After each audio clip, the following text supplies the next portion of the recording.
why did I decide to pursue a career in social work? To be honest, I had no intentions of being a social worker, and I'm going to say that the social work profession pursued me. My undergraduate degree is in biology, and I really thought I was going to be working in a laboratory. I thought my career was going to be in cytotechnology, and I was on campus one day hungry with no money. And there was a flyer hanging up that says, if you go to the Newman Center today and participate in a group discussion with other college students about HIV and AIDS, you'll get free pizza. I like to talk. I like free food. So I went. And I was approached after we filmed our segment, and I was asked if I would be interested in being a sexual health advocate on campus. So I took a 2-semester training class, and then I spent another semester doing HIV/AIDS workshops, and then I was approached to participate in developing a workshop for diversity for incoming freshmen, and I did that. So when I graduated from Rutgers with my degree in biology, I had experience teaching HIV/AIDS workshops, and I took a job at a drug rehab teaching HIV/AIDS education risk reduction groups to juveniles at the Essex County Youth House. I didn't work for the Essex County Youth House. I worked for a nonprofit that went inside to facilitate these groups. Long story short, I learned my brother, I have two brothers, or I had two brothers. One of my brothers was diagnosed with AIDS. My other brother was a drug addict. And I felt like if I stayed at this rehab, since I'm teaching these HIV/AIDS workshops, if there's some medicine or a treatment for HIV and that comes out, I would know first and be able to tell my brother what was going on. And if my other brother who was on drugs decides that he ever want to get clean, then maybe I can pull some strings and get him into the drug rehab. And that put me on a life course that I am so thankful that I was put on. Not that my brother was sick, not that my brother was HIV positive, not that my other brother was on drugs, just the fact that I found my calling by accident. I loved being an agent of change and helping people. And that is how I got into the social work profession. Out of a need to help my family, and just happened to be hungry at the right time at Rutgers University.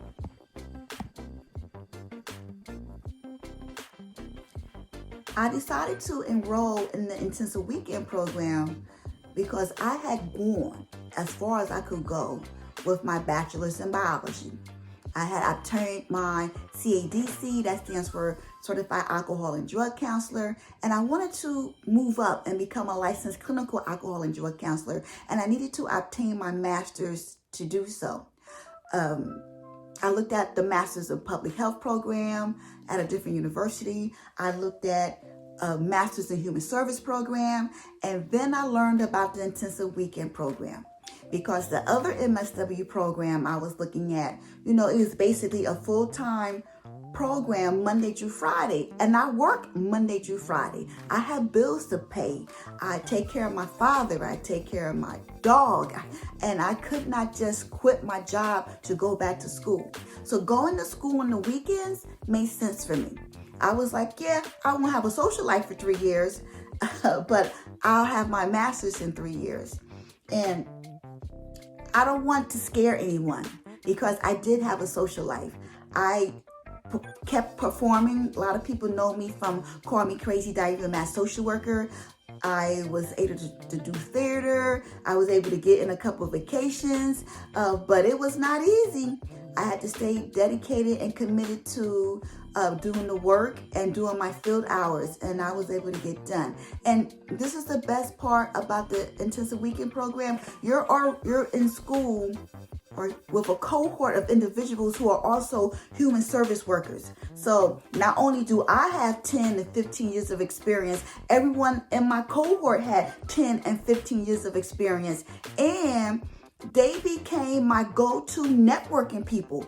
Oh, I have an issue with DCP&P. I'm trying to understand this policy. Can you help me? Oh, I have a client who is a victim of domestic violence. Can you tell me some programs where I can refer her to? Hey, you work in community corrections too? I work in community corrections too. And maybe we can network X, Y, and Z. So it was an experience that has had a profound impact on my professional career now, because I'm still in contact with many of the people that was in my cohort, and I talk to and communicate with them often about cases that I'm having issues with, you know.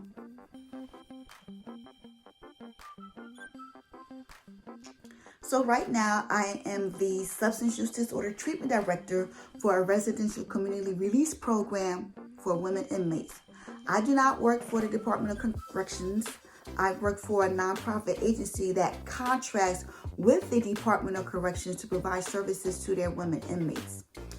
It's very interesting work, but what I want to take the time to share with you all is that the foundation for the work that I'm doing now was laid when I was at the intensive weekend program. I was in a class called Clinical Social Work 1. I'm sure you all have heard of that. And we had an assignment, and one of the assignments was it was like a 25, 30-page paper, and I did a lit review on CBT, cognitive behavior therapy, and I applied it to women in substance use programs. And that paper, I literally used the concepts that I came up with in that paper to structure the drug treatment program that I currently run now. And there was another class that I took, Grief and Loss Across the Life Spectrum. That class right there put me on the road to going back to school to obtain my doctorate in social work.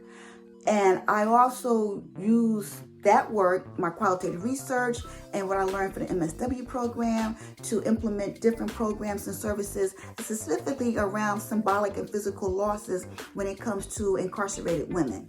So, in a nutshell, that's what I do.